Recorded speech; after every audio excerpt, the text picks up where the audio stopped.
কথা কথা পদ্মা নদীর নাম বদলে দিব। আর জনগণের আন্দোলন হলো, তো সংসদে বললো যে ঠিক আছে আমরাও পদ্মা নদীর নাম বদলে দিব, বদলে নতুন গদ্দা নদী রাখবো। এটা সংসদে পাশ হতে হবে।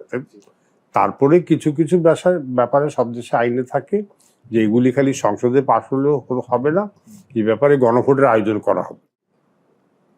মানে আমাদের যে নিয়ম হলো যে সংসদে একটা বিল পাস হলে, আইন পাস হলে ওইটা রাষ্ট্রপতির কাছে যায় চূড়ান্ত সম্মতির জন্য।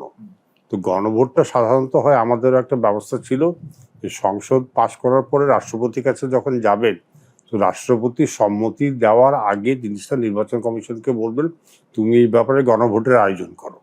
তো গণভোটটা হলো দ্বিতীয় ধাপ। তো দুনিয়াতে কোনো জিনিস মানে অন্যান্য দেশে আইনি ব্যবস্থায় যে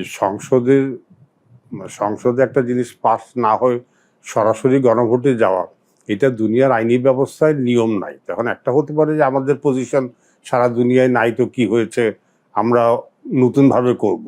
তবে এটা দুনিয়াতে আইনি যে ব্যবস্থা, এখানে নতুন আবিষ্কার করলে এটা আরো মানে অস্থিরতা বাড়বে, গণযোগ বাড়বে। গণ